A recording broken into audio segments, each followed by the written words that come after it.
বিশ্বকাপের মতো এমন বড় আসরে অধিনায়কের এমন পারফরমেন্স সত্যি হতাশাজনক। যেখানে দলে দেখার কথা না, সেখানে অধিনায়ক হয়ে বসে আছেন নাজমুল হাসান শান্ত। অধিনায়কের এমন বাজে পারফরমেন্সের কারণে ক্ষেপে গেছে বাংলার ক্রিকেট ভক্তরা। তাই তো সবার মুখে একটাই কথা, দল থেকে শান্তকে বাদ দেওয়া হোক, তাকে অধিনায়ক থেকে বাদ দেওয়া হোক।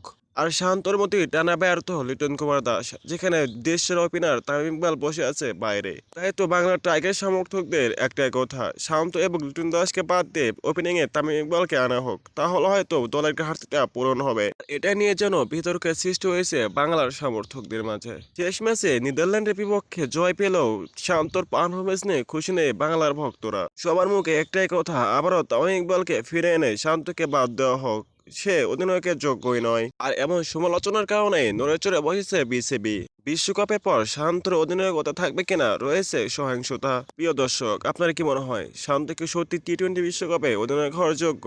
আপনার মতামতটি অবশ্যই কমেন্ট বক্সে জানিয়ে যাবেন।